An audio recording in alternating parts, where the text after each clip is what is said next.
आज चाहिँ डे 3 मा चाहिँ के गर्नुपर्छ भन्दाखेरि चाहिँ म तपाईँहरूलाई सिकाउँछु। पहिला यहाँ ब्याक साइडमा आएर के गर्नुपर्छ, तपाईँहरू कोहीहरूलाई याद छैन होला। यहाँ ब्याक साइडमा चाहिँ के गर्नुपर्छ। पहिला यो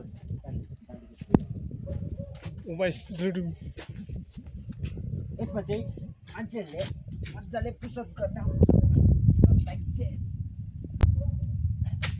नेक्स्टमा चाहिँ के छ भन्दाखेरि चाहिँ यहाँ पुलअप बार छ। यति दामी चाहिँ पुलअप बार, कलर पनि गरिदिएको छ तपाईँहरूको लागि नै होइन। यसमा चाहिँ मजाले पुलअप गर्नुपर्छ। यहाँ चाहिँ नेक्स्टमा चाहिँ यहाँ पनि पुरा छ। यहाँ चाहिँ यो गर्दा हुन्छ, तर तपाईँ नगर्नु, डोन्ट ट्राई दिस। यहाँ चाहिँ बिचमा चाहिँ यता हुनुहोस्। यो डिप बार, यसमा चाहिँ हामीले स्ट्रिट डिप गर्छ।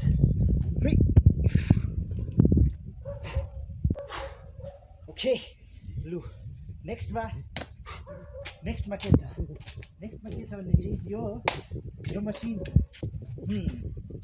यो मसिन चाहिँ के को लागि छ होला? हातको लागि त होइन होला, खुट्टाको लागि नै हो। तपाईँले सही भन्नुभयो, यो खुट्टाको लागि नै हो। यसरी उफ्रिँदा गर्दा पनि हुन्छ यसरी, किनभने हल्का नै छ यो। एकछिन यो हल्का छ, तर तपाईँले वेस्ट लगाउन सक्छ। यहाँ एउटा टायर थियो, खासमा 3टा टायर थियो। 3टा चाहिँ 2टा हल्यो, यहाँ एउटा मात्रै बाँकी छ। जसले लग्यो नि त्यसको चाहिँ अन्डी बन्नी छ।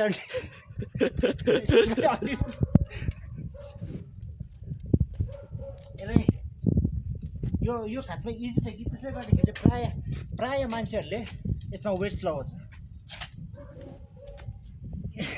मैले खासमा एक्सर्साइज गरिसकेँ कि अन्त पावर गयो एकछिन। एक्स्ट्रा वेट लाइक दिसको कहाँ छ? यस, एक्स्ट्रा ढुङ्गा पनि छ यता, फ्री अफ कस्ट। अझै थियो। By by. लु हेर्नुहोस् अब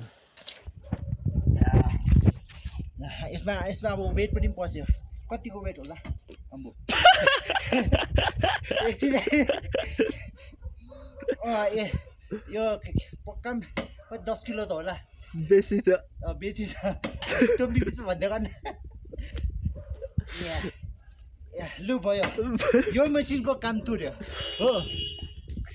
अब यो मसिन छ। लु अब यो मसिनमा चाहिँ के गर्नुपर्छ भने यसरी बस्नु त भएन, यसरी नै हो।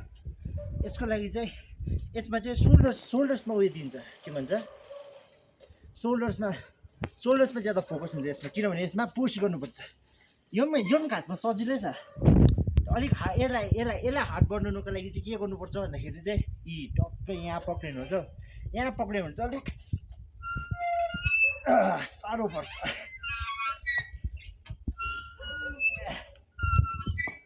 अलिक साह्रो पर्छ। लु यो पनि भयो। अर्को योपट्टि त सेमै हो होइन।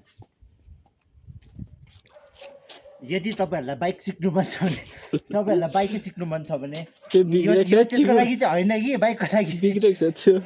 बिग्रेको होइन, ठिकै छ यो। के भन्नु अब यसको चाहिँ। लु यसको लागि के गर्नुपर्छ? यो पुल हो। यसमा चाहिँ के लाग्छ भन्दाखेरि चाहिँ यसमा आफ्नो बडी पनि मलिन्छ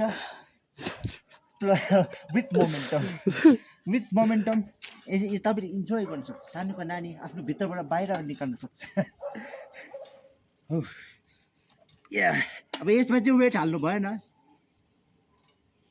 यसमा कहाँ चाहिँ हाल्नु वेट हाल्नु भएन। त्यसले गर्दाखेरि चाहिँ लु यो मसिनलाई छोडिदियो। ल अर्को के छ भने यो पनि त्यही हो, अस्ट्रेलियन पुलअप स्टार्टिङ। पुलअपको बेसिक ठिक भन्ने यसले। पुलअपको बेसिक चाहिँ यसमा गर्नुपर्छ। कसरी भन्दाखेरि चाहिँ अस्ट्रेलियन पुसअप्स। पुलअप अरे अस्ट्रेलियन पुलअप यो 1 2 यसको काम पनि तुर्यो। अब के छ भन्दाखेरि चाहिँ यो मसिनको नाम चाहिँ याद छैन, तर यसमा चाहिँ के फाइदा छ भन्दाखेरि चाहिँ अघि के भन्छ यदि तपाईँ केटी हुनु हो भने कम्बर बनाउनुको लागि चाहिँ दामी छ यसरी त्यो पनि यसरी बनाउँछ 1 2 3 त्यसरी किन भए यसरी खेल्दा पनि हुन्छ 360 सिक्दा पनि हुन्छ क्यालिस्थेनिक्सको तर्फबाट अब के छ छैन कि बाई लु तुर्यो ल आजको लागि यति नै भोलि भेटौँ होला स्टे ट्युन गाइज